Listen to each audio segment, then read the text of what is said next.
Hello बच्चों, चलिए प्रश्न को पढ़ते हैं। सेंट्रोमियर संबंधित है। इस प्रश्न की मुख्य अवधारणा सेंट्रोमियर से संबंधित है।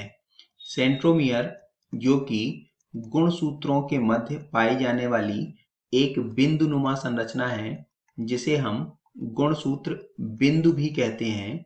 यह मुख्य रूप से गुणसूत्र को दो हिस्सों में बांटने का कार्य करती है। जैसा कि हम जानते हैं, प्रत्येक गुणसूत्र दो भागों में बटा हुआ होता है और इसके दोनों भाग आपस में गुणसूत्र बिंदु या सेंट्रोमियर। अगर यहाँ पर हम इसको लाल रंग से प्रदर्शित करें तो यह दो अर्ध गुणसूत्रों के मध्य पाया जाने वाला स्थान है। प्रत्येक गुणसूत्र दो अर्ध गुणसूत्रों से मिलकर के बना होता है। तो ये दो अर्ध गुणसूत्र हुए और दोनों अर्ध गुणसूत्र आपस में एक बिंदु, जिसे हम सेंट्रोमियर कहते हैं, के द्वारा जुड़े होते हैं। यह सेंट्रोमियर मुख्य रूप से गुणसूत्रों के लंबवत खंडन से संबंधित है।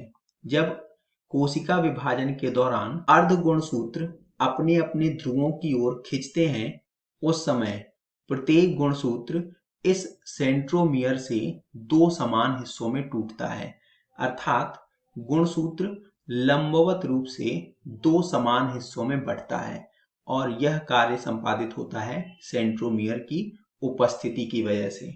अगर हम विकल्पों को देखें तो पहला, स्पिंडल तंतुओं के निर्माण से, यह गलत है। यह काम तारक काय का है, जिसे हम सेंट्रियोल भी कहते हैं। दूसरा, डीएनए के द्विगुणन से, यह भी गलत है। तीसरा, गुणसूत्रों के ध्रुवों की ओर गति, यह भी गलत है। और चौथा, गुणसूत्रों के लंबवत खंडन से, यह विकल्प सही है। अतः दिए गए प्रश्न का सही उत्तर विकल्प डी, गुणसूत्रों के लंबवत खंडन से है। आशा करते हैं आपको समझ आया होगा। धन्यवाद।